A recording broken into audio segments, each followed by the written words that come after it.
सर्वेभ्यो नमो नमः। नमस्कार। एक बार फिर से आपका स्वागत है सरल संस्कृत सुगम संस्कृत पर और मैं हूं प्रतिभा दीक्षित। व्याकरण वीथी पुस्तक जो कि संस्कृत व्याकरण के लिए एनसीईआरटी के द्वारा कक्षा 9th और 10th के लिए निर्धारित है। तो उस व्याकरण वीथी पुस्तक में हम बहुत सारे अध्यायों का अध्ययन कर चुके हैं पूर्व में। 8वां अध्याय इसमें प्रत्यय से संबंधित है। इस 8वें अध्याय में भी हम प्रमुख कृदंत प्रत्ययों और तद्धित प्रत्ययों का अध्ययन पूर्व में कर चुके हैं।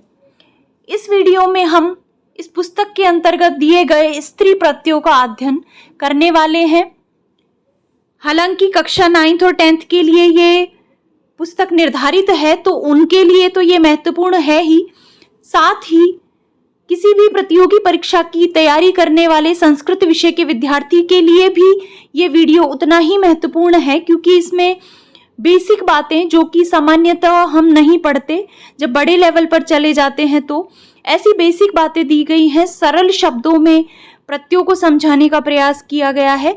तो आइए प्रारंभ करते हैं। स्त्री प्रत्यय, हम पूर्व में भी स्त्री प्रत्ययों का अध्ययन लघु सिद्धांत कौमुदी के अनुसार कर चुके हैं।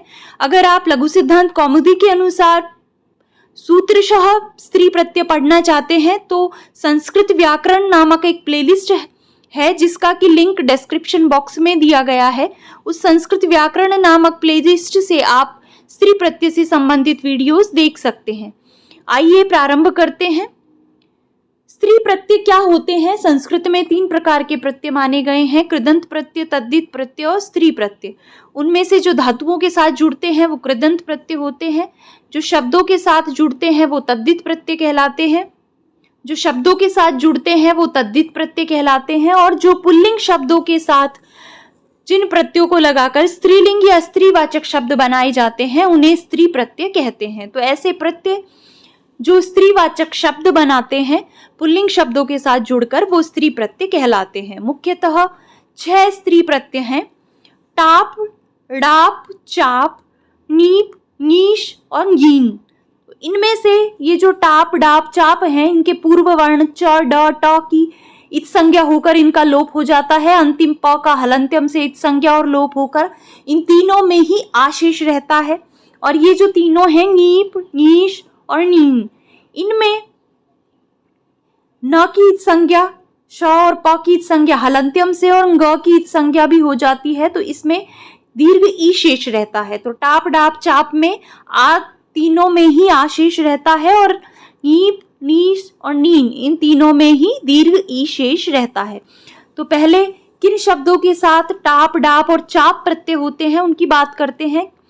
अकारांत पुल्लिंग शब्दों से स्त्रीलिंग शब्द बनाने के लिए टाप आ प्रत्यय लगाया जाता है।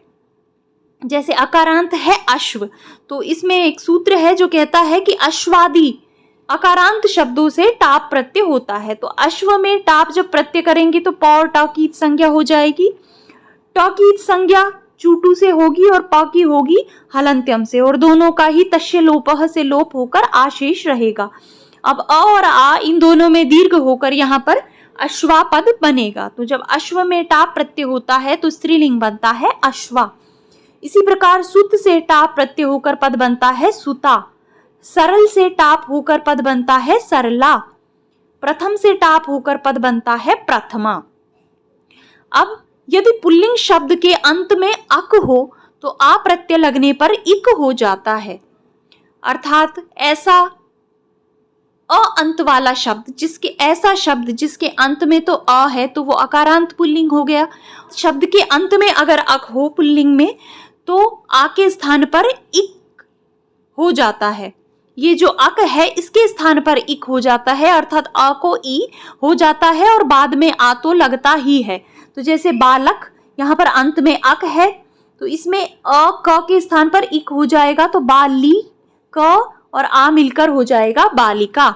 इसी प्रकार मूषक, मूषक में भी अंत में अक है तो इसमें जब टाप मिलाएंगे तो यहाँ पर बनेगा मूषिका।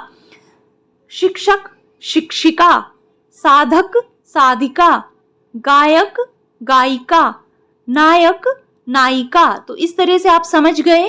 पहले आपको ये लगता होगा कि कहीं पर तो हम इका इका कर देते हैं बीच में, कहीं कहीं पर नहीं करते, तो अब कहाँ करते हैं वो आप समझ गए। जहां पर शब्द के अंत में अक हो तो उस अक के स्थान पर इक कर देते हैं और बाद में आ प्रत्यय लगा देते हैं। तो इस प्रकार के बालिका, मूषिका, शिक्षिका, साधिका, गायिका, नायिका, इस तरीके के शब्द बन जाते हैं। तो ये तो सामान्य सी बातें हैं टाप, डाप और चाप के विषय में। अब नीप, नीश और नीन, इन तीनों प्रत्ययों की बात करें कि ये कहां पर लगते हैं, तो ऋकारांत और नकारांत पुल्लिंग शब्दों को स्त्रीलिंग शब्द में बदलने के लिए ई प्रत्यय लगाया जाता है। ऐसे शब्द जिनके अंत में री हो या जिनके अंत में न हो, उन पुल्लिंग शब्दों को जब स्त्रीलिंग बनाया जाएगा तो उनके साथ ई प्रत्यय लगेगा। जैसे कर्त्री, तो इसके अंत में री है, इससे स्त्रीलिंग बनाने के लिए ई लगाएंगे और यहाँ पर स्त्रीलिंग का पद बन जाएगा कर्त्री।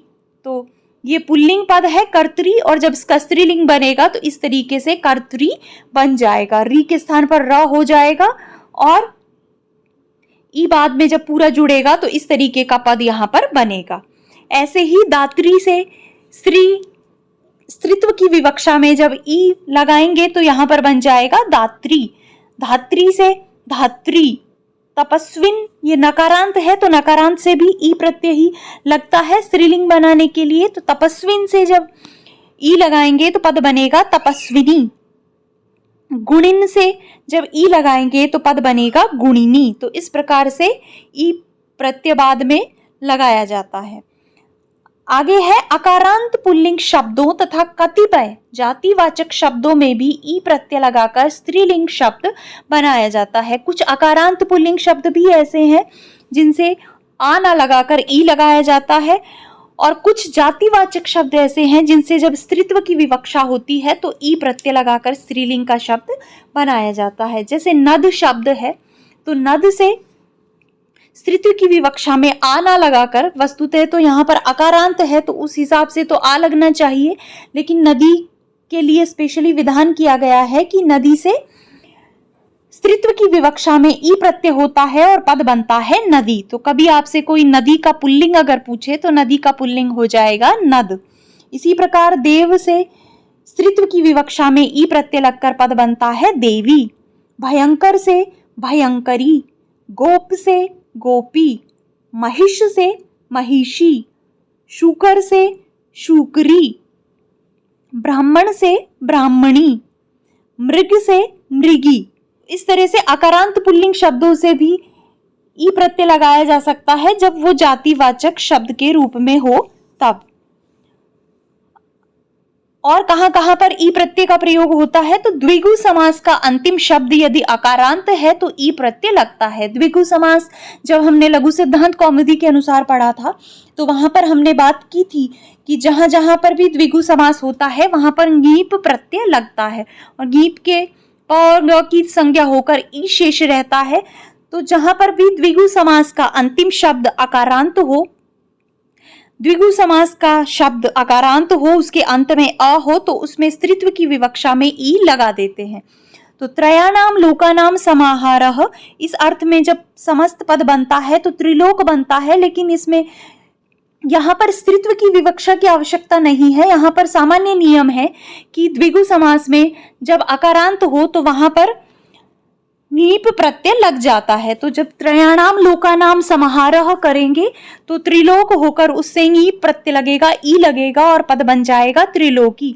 तो पंचानाम वटानाम समाहारः, तो इसका समस्त पद बनता है पंचवटी। प्रत्यय लगने के बाद ही द्विगु समास का जो समस्त पद है वो निष्पन्न होता है। तो द्विगु समास के संबंध में भी हम पूर्व में ये बात कर चुके हैं।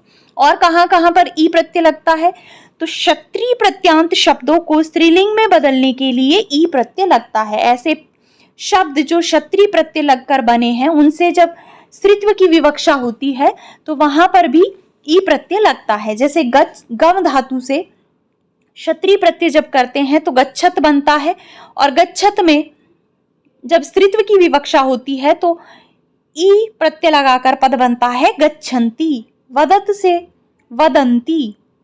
दर्शयत से दर्शयन्ति। तो इस तरह से क्षत्रिय प्रत्यांत शब्दों में स्त्रीलिंग में ई प्रत्यय का प्रयोग किया जाता है। इसके अतिरिक्त भी ई प्रत्यय के योग से स्त्रीलिंग शब्द बनाए जाते हैं। जैसे कुछ और इसके उदाहरण हैं। श्रीमत से ई प्रत्यय होकर श्रीमती, भवत से ई होकर भवती, गतवत से गतवती। इस प्रकार से और शब्द भी बनाए जाते हैं।